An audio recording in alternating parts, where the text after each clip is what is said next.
துணை அனைவருக்கும் இனிய வணக்கம். ஆன்மீகம் ஸ்டார்ட்ஸ் உங்களை அன்புடன் வரவேற்கிறது. பதிவு என்னவென்றால், சனி பகவானால் வரும் பாதிப்பிலிருந்து விலக பதிகம் என்றவென்று பார்ப்போம். ஜாதக கட்டத்தில் சனி பகவான் சரியில்லை. 7.5 சனி நடக்கிறது, பாத சனி நடக்கிறது, ஜென்ம சனி நடக்கிறது. இப்படி சனி பகவானால் வாழ்க்கையில் பிரச்சனைகள் வரக்கூடிய சமயத்தில் பெரிய அளவில் துன்பங்கள் வரும், பெரிய அளவில் நஷ்டங்கள் ஏற்படும்.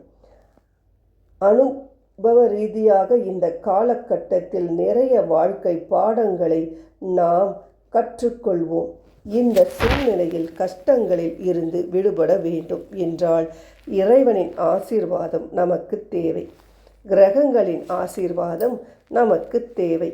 குறிப்பாக சனி பகவானை திருப்தி அடைய செய்ய வேண்டும். சனி பகவானின் மனம் குளிர்ந்தால் மட்டும்தான் சனி பகவானின் தாக்கங்கள் குறைக்கப்படும். சனிக்கிழமை என்ன வழிபாடுகளை மேற்கொண்டால் சனி பகவானின் ஆசியை பெறலாம்? சனி பகவானின் கோபம் தணிய எந்த பாடலை பாட வேண்டும்? ஆன்மீகம் சார்ந்த தகவலை பார்க்கலாம். சனி தோஷம் விலக பரிகாரம். சனி தோஷத்தால் பாதிக்கப்பட்டவர்கள் முதலில் சனிக்கிழமை காலையில் எழுந்து நல்ல எண்ணெய் தேய்த்து குளித்துவிட வேண்டும். இது முதல் பரிகாரம்.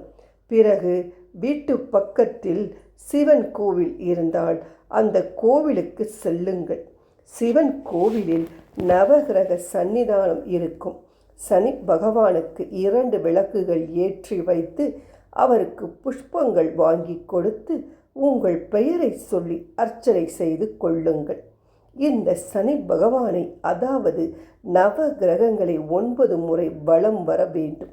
9 முறை வலம் வரும்போது நீங்கள் அவரிடம் எந்த வேண்டுதலையும் வைக்க வேண்டும். ஓம் சனீஸ்வராய போற்றி போற்றி என்ற மந்திரத்தை சொல்லலாம். அப்படி இல்லை என்றால் கோளாறு பதிகம் படிக்கலாம். கோளாறு பதிகத்தில் 10 பாடல்கள் உள்ளன. கோவிலை வலம் வந்து கொண்டே 10 பாடலையும் படிக்க முடியும் என்றால் படிக்கலாம். முடியாதவர்கள் இந்த பாடலை மட்டும் படியுங்கள். நவ கிரகங்களால் ஏற்படக்கூடிய தோஷங்கள் விலகும்.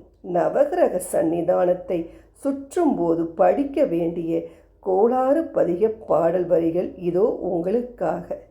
வேவுரு தோணி பங்கன் விட முண்ட கண்டன் மிக நல்ல வீணை தடவி மாசரு திங்கள் கங்கை முடிமேல் அணிந்த உளமே புகுந்த அதனால் ஞாயிறு திங்கள் செவ்வாய் புதன் வியாழன் வெள்ளி சனி பாம்பிரண்டும் உடனே ஆசரு நல்ல நல்ல அவை நல்ல நல்ல அடியார் அவர்க்கு மிகவே. 9 முறை நவகிரக சன்னிதானத்தை வலம் வரும்போது இந்த பாடலை உங்களால் எத்தனை முறை படிக்க முடியுமோ அதனை முறைப்படுத்திவிட்டு வழிபாட்டு நிறைவு செய்து கொள்ளவும். எப்போதுமே நவகிரகங்களில் சனி பகவானுக்கு நேரெதிராக நின்று இறை வழிபாடு செய்வதை தவிர்த்து கொள்ளவும். பக்கவாட்டில் நின்று சனி பகவானை வழிபாடு செய்துவிட்டு வருவது நல்ல பலனை கொடுக்கும். சனி பகவான் வழிபாட்டை நிறைவு செய்து கொண்டு பிறகு அந்த கோவிலில் இருக்கும் ஈசனை தரிசனம் செய்துவிட்டு கோவில் பிரகாரத்தை வலம் வந்து பிறகு வீடு திரும்பும்போது உங்களால் முடிந்த தான தர்ம காரியங்களை செய்யலாம். சனிக்கிழமை அன்று நீங்கள் செய்யும் தர்ம தானங்கள் உங்கள் சன்னதியும் காக்கும் என்பதும் குறிப்பிடத்தக்க ஒரு விஷயம். ஏதாவது ஊனமுற்றோர்களுக்கு உதவியும் செய்யலாம். மாந்தி சனி பகவான் என்ற பெயரை கேட்டாலே அந்த இடத்தில் சிவ சிவ சிவ சிவ என்று 3 முறை சொல்லிவிடுங்கள். தோஷங்களும் உங்களை விட்டு விலகும்.